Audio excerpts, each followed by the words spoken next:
So could you just kind of walk me through, just to start by giving me the overview of this case? Sure. Okay, so generally, our firm represents 5 different law enforcement officers employed by the North Bergen Police Department. One is a lieutenant, another one is a special law enforcement officer 2, who is a retired police officer asked to come back in the position of SELO, what's called SLEO 2 as the acronym. A third is a detective, and 2 officers. All 5 have thus far filed what is known as a Title 59 Notice of Tort Claim. In New Jersey, in order to preserve certain claims someone may have when they sue a public entity, they have to first file a Title 59 Notice of Tort Claim to place the public entity on notice that they intend to sue. And then the state statute essentially calls for a waiting period of 180 days, and if the municipality doesn't come to the table to attempt to settle the issues, then the lawsuit could actually be filed. And that's where we are in terms of where the matter stands going forward for purposes of the Title 59 Notice of Claim and the potential lawsuit. Now, to date, all 5 have filed their Title 59 Notices of Tort Claim along with all attachments. That's filed with the municipality, and of course, as a result of that filing, it all becomes public record.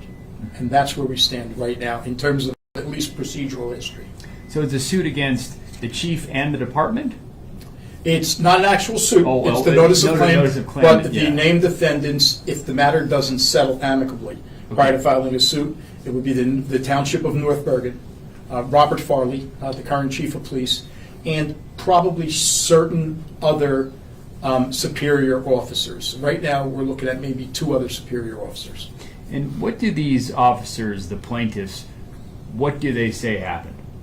Well, have you had the opportunity to look at the Title 59? There you go.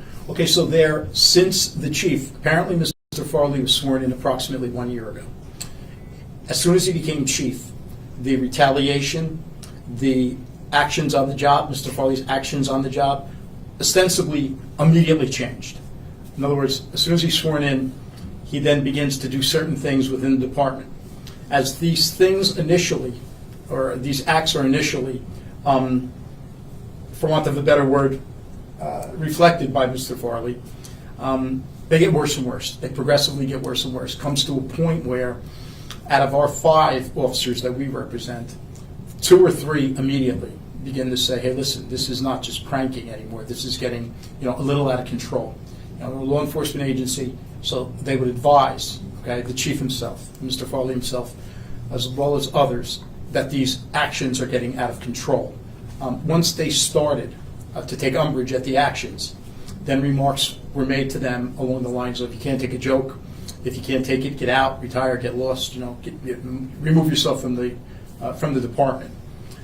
Again, subsequent to that, Mr. Farley's actions got worse and worse. So when I say worse and worse, worse and worse, month after month after month, to a point where the only way we could describe them now, and all you have to do is look at the evidence, the pictures, the photos, what's stated in the Title 59 Notices of Claim. We actually have another video, a separate video. All you have to do is take a look at those to show what these acts entail. And some of them are just absolutely disgusting. Others have nothing to do with the officers. When I say nothing to do with the officers on the job, it actually went so far as to send certain things to officers' homes in terms of, I say in terms of, more precisely, masturbation cream, sexual toys, certain flags, gay flags. Listen, nobody really cares. If someone is gay, nobody cares about that. But why a gay flag would be sent by Mr. Farley to one of our officers' homes so the wife and the child could see it and open mail, we have no idea. You'd have to ask him that. Other acts include stabbing one of our officers in the genitals with a hypodermic needle, placing Viagra, Adderall in office coffee urns, for want of a better word, coffee pots, shaving. And I know some of this sounds a little weird, guys. It's not real easy to relay, because it's so bizarre. Shaving his arms, taking his shirt off, naked from the waist up, and and shaving his arms on the desks of, I believe it's a deputy chief, scraping certain excrement off of his underwear onto persons' desks, defecating on the floor, near garbage cans, where witnesses watched it, saw it, not once, but numerous times. And this is just a smattering of certain things that were done. There's much more that are done, and they're all, enumerated in the Title 59 Notices of Tort Claim.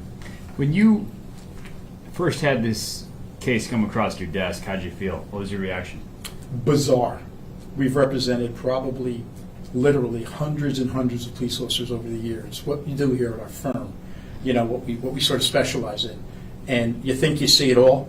We've never seen anything like this in all my years. I'll be a lawyer almost 40 years next year. He's a little younger, one of our partners here, but we've never seen in all the officers matters we've seen. We represented officers in criminal, civil, matrimonial, whatever it might be. We have never seen anything that comes anywhere near this. This is, again, I make my living with words. I've said it before. As a trial lawyer, I make my living with words. I can't think of the precise word that would, describe what these actions, or how these actions could be described. And these are all things that he's accused of doing after he was promoted to chief? As soon as he was promoted to the position of chief, this is when this all started in earnest, and it just got progressively worse and worse and worse. At one point in time, one of our clients, actually two of them, advised their supervisors there that they were reporting what's going on to the Attorney General's office, New Jersey State Attorney General's office. We suggested to them that they do that after consultation. One of the clients advised the supervisors that they were actually driving there. They were leaving the department to drive to the Attorney General's office. As they're driving to the Attorney General's office, that client who advised them that he was doing so received a phone call, and he was terminated over the phone by, we believe, a deputy chief. Pretty sure it's a deputy chief. The termination was clearly illegal, violated 3 or 4 state statutes. You just can't do that. You're entitled to procedural due process, internal affairs trial, and everything else. Preliminary notices, disciplinary action. None of that was done, and he was just telephonically terminated. So is he terminated now, or is he currently technically employed still by the department? Or as a result of the illegal termination, we contacted North Bergen. It appears as though North Bergen realized that that cannot be statutorily done. It was illegal. So then they noticed him subsequent to that with a letter that we received saying he's entitled to a hearing. And of course, we've requested that. That's where we stand now. But before that was done, after he was telephonically terminated, a letter was sent to everyone within the department. A memo was circulated within the department saying that Special Law Enforcement Officer 2, Michael Derrin, was terminated from the department. Why that letter was sent, we have no idea. You'd have to ask them. But it sounds like, and correct me if I'm wrong, but in terms of the administrative process, all of your clients in this case are all currently employed by the department. That is correct, but we're not sure. When we say all of them, Special Law Enforcement Officer 2, Darren, he was terminated. We've received nothing in writing that precisely says, or specifically says, that the termination is not effective. All he received subsequent was he's entitled to a hearing. Now, was the termination ineffective? Of course it was. It was illegal. But I think that's a question most respectfully better asked of North Bergen. So the township has released a statement. They say they have full confidence in the chief's leadership. They strongly deny these false and outrageous allegations. They say that your clients are disgruntled officers who are resorting to attacking the reputation of a dedicated public servant to further their own selfish goals, in their words. Your response to that? Complete and utter rubbish. There's no other word to say that. Let me tell you why. First of all, you have documentary evidence. You have photographs of certain things that have gone on. Fact.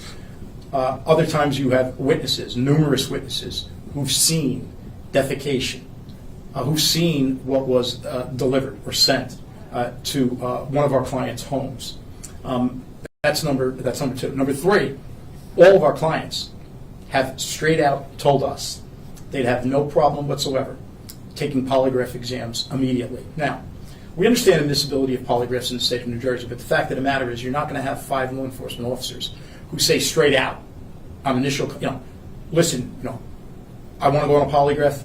I want them to see that everything we are saying is accurate. And again, more than that, the Title 59 notices of tort claim that have been filed are very, very fact-specific and are in fact supported by either documentary evidence, photographs, or not one or two witnesses, numerous witnesses. Is there a reason you know why those officers aren't here, why they're not speaking out today? Straight out fear retaliation. At this point in time, what we've done via a writing, we wrote directly to the Attorney General's office requesting that Mr. Farley be relieved of his duties or at least de-armed or disarmed. They're scared based on certain rages, fit of rages that they've witnessed. Now that they have filed this and it's become public the way it has, and again, it's all public record. It's a public filing, a Title 59 notice of tort claim. They all fear that if they're physically on the job there and he's physically there, they feel for both retribution on the job, career retribution, as well as physical retribution. Excuse me. I think you covered about everything we needed. Is there anything else you want to add? Nothing other than we understand that the statement that's been issued, that there's no signature on that. It was just a representative of the township. That's what we understand. So why they're saying what they're saying, essentially, we don't understand in light of the evidence we've provided to them. That's about it.